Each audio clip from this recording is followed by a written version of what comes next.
Matt Porter last updated 1137-1808-2017. David Rogers. Black Ferns halfback Kendra Cocksedge in full flight on her way to a try against England in June. Kai Schwerer, the 2015 Women's World Rugby Player of the Year winner, credits sessions with former Abs kingpin Dan Carter as having the most profound influence on her goal-kicking. Google. Cocksedge grew up in Okoto, not far up the road from the world-famous and blood relative Barrett family. Andrew Cornagaphosport. Cocksedge now hosts a kicking segment with Beauden Barrett on Small Blacks TV and says, while SHES learned off him, HES learned a little off me too. David Rogersgetty. Images. Cocksedge has racked up 40 test caps. Had she played for the All Blacks, with their busier schedule, over the same time frame, she'd have more than 100. Rugby with pool play at the Women's Rugby World Cup in Ireland safely negotiated. Veteran Black Fern Kendra Cocksedge might take the odd moment to reminisce about the last time she was in this part of the world. It was nearly 2 years ago across the Irish Sea in London when Cocksedge walked up to collect the Women's World Rugby Player of the Year award. As she bashfully made her way to that large stage, the brilliant number 9 received a standing ovation from the entire All Blacks squad, who were in attendance fresh from winning back-to-back World Cups in Twickenham the previous day. The World Rugby Awards dinner was the glittering aftermatch of the showpiece tournament, with everyone who was anyone in the global game present to witness Cocksedge crowned world's best. Among the All Blacks clapping the hardest was Cocksedge's relative Beauden Barrett.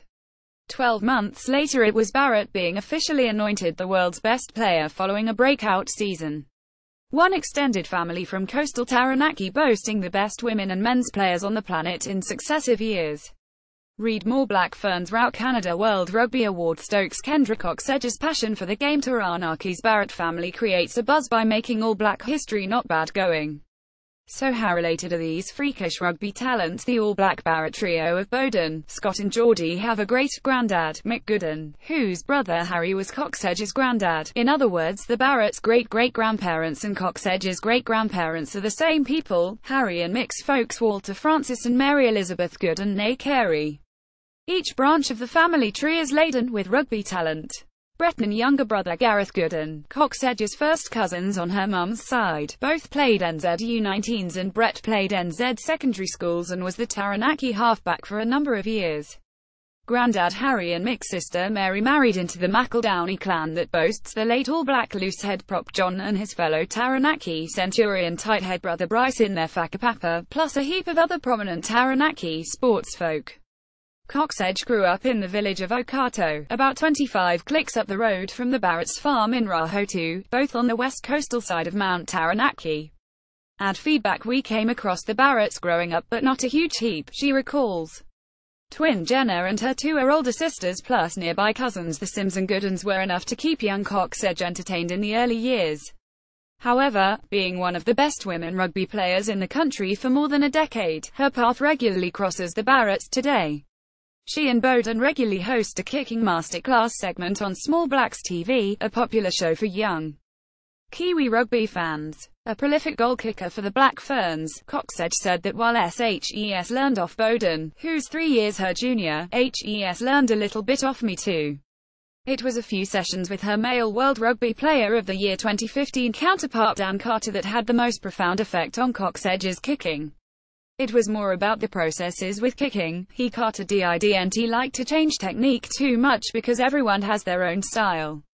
There was just little wee things he gave me: how many steps you take back, where you look, follow through and all that kind of stuff. Cocksedge is one of the few New Zealand women to make a full-time living out of rugby, courtesy of her job as a New Zealand rugby women's coordinator for the Crusaders region. In the role she regularly runs into the younger Barretts, Crusader Scott and Geordie, when he was playing provincial rugby for Canterbury. Into her 18th month in the gig, Cocksedge still feels pretty lucky to make a full-time living out of the sport she loves. To wake up every day and get to work on something you're so passionate about is pretty awesome. I like the idea of giving young girls the opportunity to live the dream that I'm living by working and playing for my country. Like most of her extended whānau, including the Barretts, Cocksedge is a talented cricketer, and it was the bat and ball game that initially lured her south from Taranaki with a scholarship at Lincoln University in 2007. However, later that year the then 19-year-old was first selected for the Black Ferns, and it's been rugby ever since. She rationalizes the really hard decision to make between rugby and cricket this way: rugby's 80 minutes whereas cricket's 6 hours. Being a halfback, I touch the ball all the time. With cricket I might not touch the ball for a couple of hours. Now in her 11th year in the Black Ferns with 40 tests under her belt, Cocksedge is the second most capped player in the team in Ireland to contest the World Cup and one of its key leaders. If she had been a male playing for the All Blacks for that duration, she would have played well over 100 tests given the far greater frequency the All Blacks play. Long-term captain Fiero Famauzuli, playing in her 5th global tournament, racked up 50 caps in the Black Ferns final pool match against Canada Friday morning NZT, with the Black Ferns routing them 485, becoming the first New Zealand women to do so. Cocksedge is also a skilled player of the abbreviated version of the game and was a member of the NZ team that won the inaugural Women's Sevens World Series in 2013. The women's game in New Zealand and around the world has undergone a profound evolution during her decade at the top. It's been through so much growth. When I grew up in Okato, I was the only girl playing against all the boys. I think there was 2 or 3 girls playing in the whole of Taranaki. Now girls are able to play with other girls from a young age, and there's definite pathways for them. Pathways that she is helping create in her day job. She lauds the efforts of New Zealand Rugby to grow the women's game. When Cocksedge first started in the national team, there was a main coach and an assistant, and not many other support staff. Now there are 3 coaches and the likes of a media manager and doctor that travels with the team. Even with the kit that we get. I remember when we first started it was all men's sizing, and it was too big. We still appreciated anything we got because we were playing for our country, but now we get properly fitted stuff. Just little things like that. It's pretty crazy how far we've come. SHE's also rapped that Sky Sport are well on board televising all the World Cup matches live. Another improvement Cocksedge has noted over the years is the greater level of preparation for big tournaments. The Black Ferns had a June series against Canada, Australia and England prior to the current World Cup. We never used to have big games like that leading into past World Cups, so they are hugely important for us, as were the weekend camps. For the record, the Black Ferns beat the Canadians and the Aussies but lost to reigning world champs England in the lead-up series.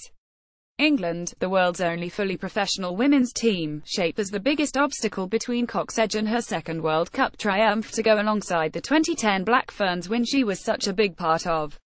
The women in white easily took care of Spain 565, Italy 5,613 and the USA 4,726 in their opening 3 matches, while the Black Ferns were impressive in their 4,412 first-up win over Wales, followed by the record-equalling 12-10 romp over Hong Kong and the win against Canada Friday morning.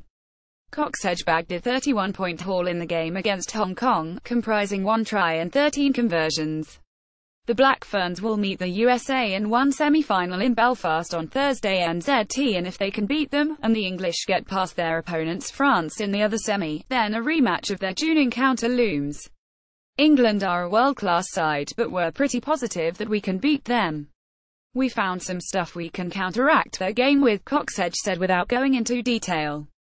Losing to them in June was character building. It made the girls work super hard on their own little things over the last few weeks. We're ready for it now, bring it on. Matt Porter is an Australian-based freelance journalist. Stuff.